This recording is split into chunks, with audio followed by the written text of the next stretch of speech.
When I was a kid, and I would see things, images, pictures in my dreams at night, many times, and I'm sure you have had this experience, although many of you never dared tell anybody else. When you close your eyes, you see lights flickering and images going.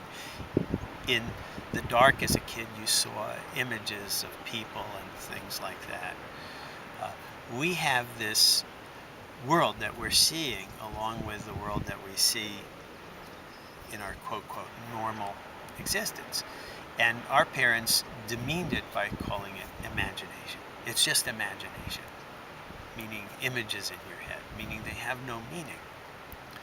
In modern world, we don't really give it any value whatsoever.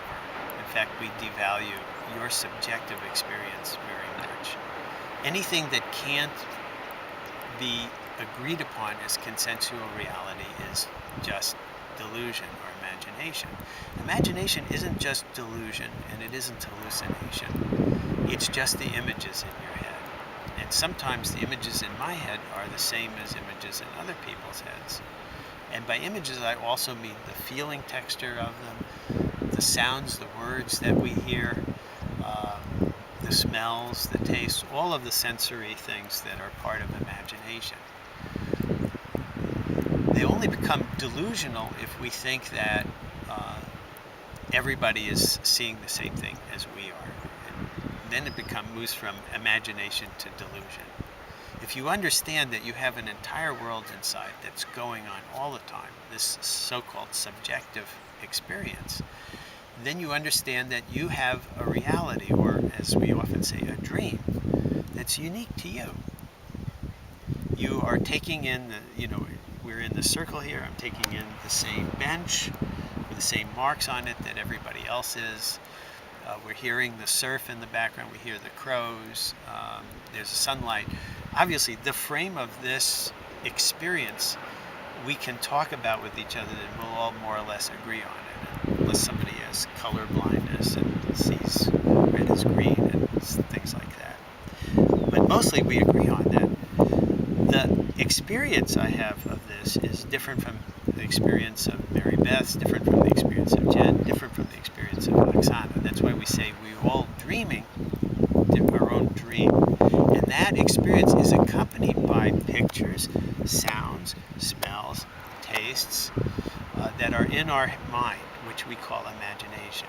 Imagination is the inner sensory experience of your own particular dream.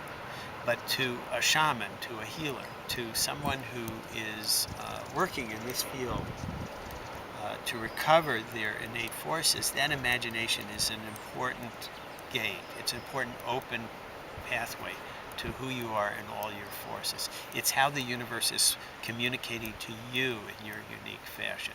And you're going to learn over time how to decode that imagination to something meaningful to you. How much of what you experience in your inner world is you, how much of it is the impressions of the people around you, the world around you, the electromagnetic impulses that the television cameras are sending us that we're all experiencing on so many different levels, and how much of it is the force of light, of spirit that's coming in. And it's all mixing together into a big stew inside your brain.